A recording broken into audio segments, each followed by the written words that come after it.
Bon, vous m'avez mis le gros seum. Donc, j'avais prévu de faire une super vidéo, mais je vais faire un truc tout pourri. Et je vais juste vous lire ce que j'ai écrit. Ça sera long et chiant. Je suis un éco-terroriste.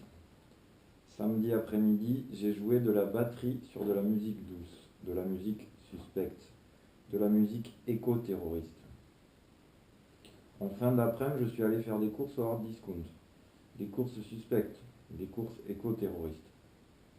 Samedi soir, je suis allé à un concert suspect, un concert éco-terroriste.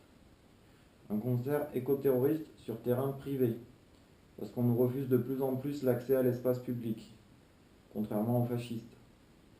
Un concert éco-terroriste surveillé par hélicoptère.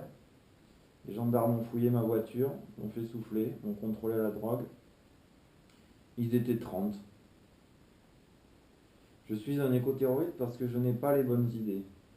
Parce que je réfléchis, parce que je ne réfléchis pas comme il faut. C'est très simple, je pars de mes besoins. Je suis diplômé, je vis à la campagne, j'ai besoin d'un job bien payé parce que j'aimerais m'acheter un terrain et construire un habitat écologique. J'ai les compétences pour des jobs payés 100 000 euros par an, soit à peu près 10 000 euros par mois, aux États-Unis. Mais il n'y a pas de job là où je vis. Je suis donc au chômage. Ce qui est du registre du parasite suspect éco-terroriste. Vous vous demandez peut-être pourquoi je vous parle de ça. Ce concert, c'est un concert de soutien à la lutte contre le GPSO. Le GPSO, Grand Projet Sud-Ouest, c'est un projet de train à grande vitesse au sud de Bordeaux. Dans vos imaginaires, le train, c'est bien. Le problème, c'est que toutes les gares du GPSO, c'est de nouvelles gares. Des gares en dehors des villes. C'est fait exprès. C'est pour faire pousser des entreprises près des gares. Les entreprises, ce sont les principaux clients des LGV. Elles veulent gagner du temps. Elles ont les moyens de payer des tickets chers sur les seules lignes rentables de la SNCF. Dans vos imaginaires, la campagne c'est vide, c'est mort, il ne s'y passe rien, il n'y a plus d'emploi. On ne peut pas y télétravailler parce que les bureaux des entreprises en ville se videraient et ça créerait une crise immobilière. Alors il faut continuer, tout comme avant, faire plus de bureaux d'entreprise, aller plus vite, faire des trajets domicile-travail plus loin en voiture, bousiller la biodiversité et l'environnement. Le GPSO, c'est une mobilisation partout de populations qui ne veulent pas de ce projet, 5000 hectares de biodiversité saccagés, 20 milliards d'euros pour gagner 10 minutes financés par de nouvelles taxes locales, des services de l'État qui contestent l'utilité publique du projet, des hommes et femmes politiques de tous bords qui s'opposent au projet, un projet du tout béton qui soutient les filières BTP au détriment de l'intérêt général, des populations expropriées mises à la rue, un chantier qui émet autant de CO2 que 30 millions d'allers-retours Paris-Toulouse en avion, un patrimoine naturel saccagé non compensable. Vous n'êtes pas seulement dans un imaginaire collectif ultralibéral, vous pratiquez le libéralisme en moyenne 4 heures par jour derrière vos smartphones et vos ordinateurs ultra-individualisants. Ce concert de soutien à la lutte contre le GPSO, c'est un événement collectif, c'est un acte de protestation et de solidarité contre un modèle, c'est un lieu vivant où l'humain côtoie l'humain. J'ai envie de vous dire, l'argumentaire qu'on déploie ici, ce qu'on imagine ici, c'est presque trop crédible, trop sérieux. Renforcer les trains du quotidien au lieu de faire de nouvelles lignes inutiles dont la population locale ne veut pas, ça ne coûte pas cher et ça fonctionne. 400 millions d'euros par an pour des trains régionaux gratuits. C'est 50 fois moins que le coût total du projet de nouvelles lignes. Mais un peu d'Overton, ça vous fera pas de mal. L'imaginaire libéral, l'imaginaire de vitesse et de salariat toujours plus concentré dans les métropoles, c'est l'imaginaire qu'Alain Rousset et Carole Delga veulent imposer.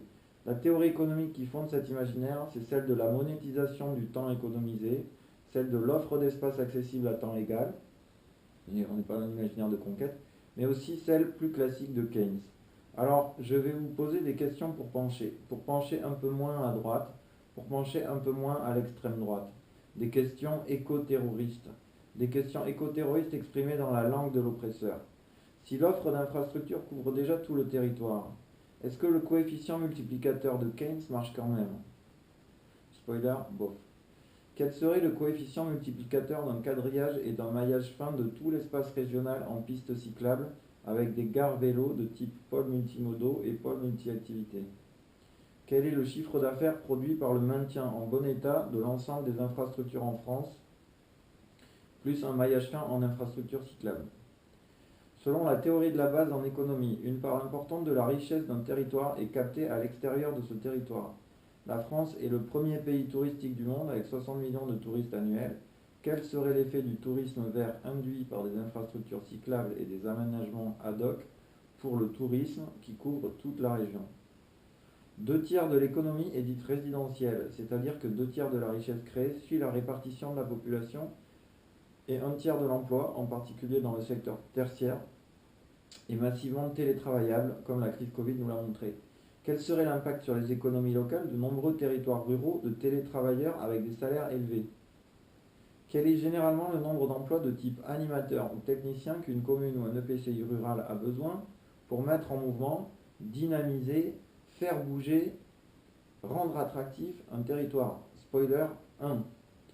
Si 14 milliards d'euros permettent de financer 10 emplois à 50K euros bruts par an pendant 20 ans dans les plus de 2000 communes soumises à la taxe permettant de financer ce projet, quel serait le gain d'attractivité de toutes ces communes pour des touristes ou des travailleurs ou des télétravailleurs en recherche d'un meilleur cadre de vie?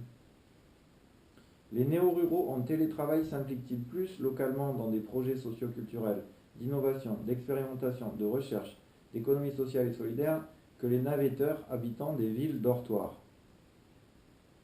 Le tourisme vert est-il généralement synonyme de montée en gamme touristique et d'investissement au sens polysémique?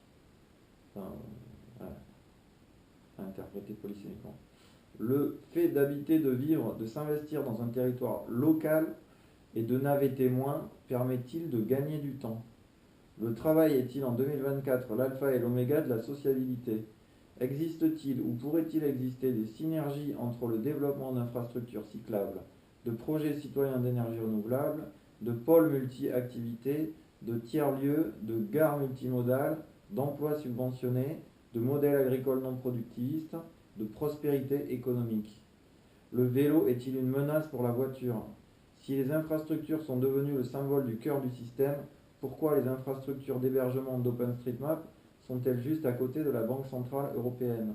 Si Benjamin Bayard nous dit que ce qui n'existe pas numériquement n'est pas crédible pour le système, doit-on numériser et planifier des infrastructures alternatives ou des alternatives infrastructurelles pour qu'elles deviennent crédibles?